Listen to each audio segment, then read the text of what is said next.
St George was an immigrant. This is a red and white flag. We are going to fly flag, a new flag I've made. And the flag has a picture on it of St George, a sculpture by Donatello, and along, standing upright, and along the middle it says St George was an immigrant, because St George was an immigrant. St George is the patron saint of so many places, including Palestine, Portugal, Catalonia. If you look at the Barcelona team badge, it's got the St George cross in the corner. He was a Roman soldier, basically. He was born in what is modern day Turkey. He spoke Greek. His parents were from different places. His mum apparently was from Palestine and his dad was from Syria. He ended up being killed as a martyr, beheaded as a martyr in Palestine, apparently, in a place called Lod, which is now in modern day Israel. You know, the irony of people dying for their religions in Palestine, and we're using that flag to counteract people who are protesting against, you know, a massacre and a genocide in that same place now. So yeah, we're gonna go hang a flag on a bridge.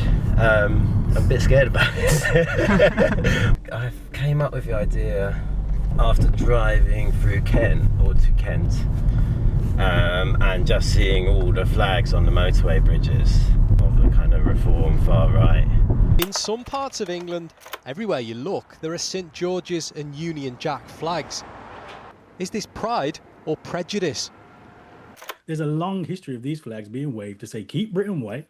This is not about inclusion, it's about exclusion. And you cannot separate the asylum hotel protests, last summer with the racist riots, from this rash of flags. And I'm sorry, they do not belong to us. You poll black British people, you see that St George's cross on a pub, you ain't going in. That's today. This is intimidation. And had learned fairly recently that, you know, the irony that St George himself was an immigrant and is actually a sort of wonderful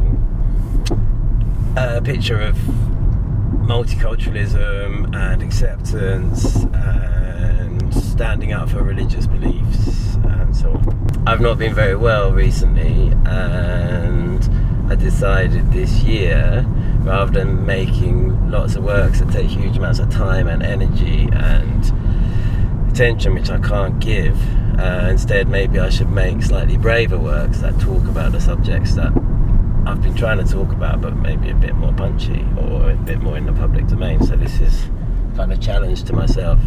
Well, the flag is just telling the truth, and I suppose it's a reaction to the kind of growing fascism and sort of racist use of the national flag. It's a flag that is all over the world. St George is a patron saint of so many different places, and it's this sort of very vocal minority who are creating this hatred.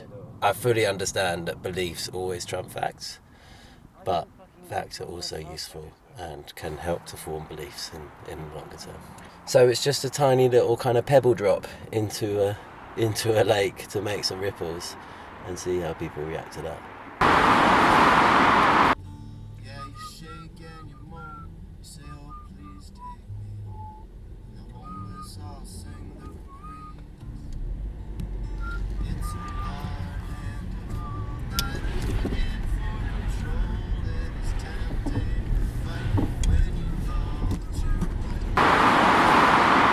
I was actually driving to the Red House, to William Morris's house, which is just outside London, and I was thinking, I've been making all these red flags and this work bunting about people's worries about the world, and I just found it really kind of aggressive and horrible, these flags everywhere, that they were kind of trying to make people feel bad about themselves. I always knew that William Morris himself was kind of an internationalist and a big socialist and so on, and I had a sense, I'd heard somewhere about him being pro-migration or at least supporting migrants, and I did a bit of research and found out that he was actually very hugely supportive of kind of radical Jewish socialist unions in the East End.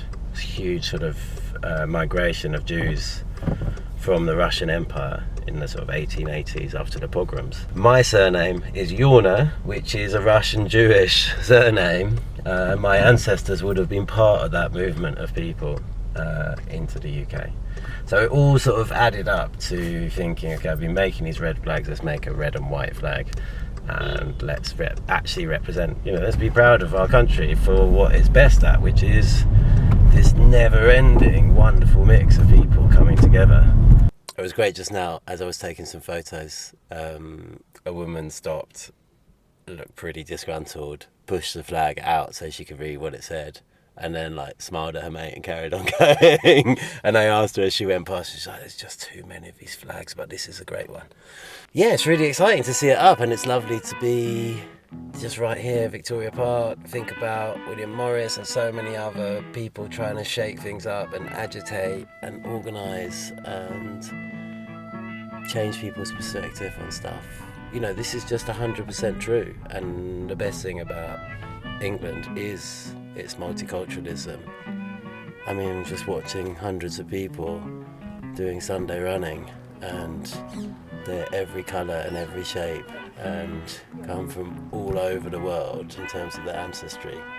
And that's what I love about being in London and being in England. And I think the majority of people feel the same. Love that. Oh. Thanks, boss. Love it.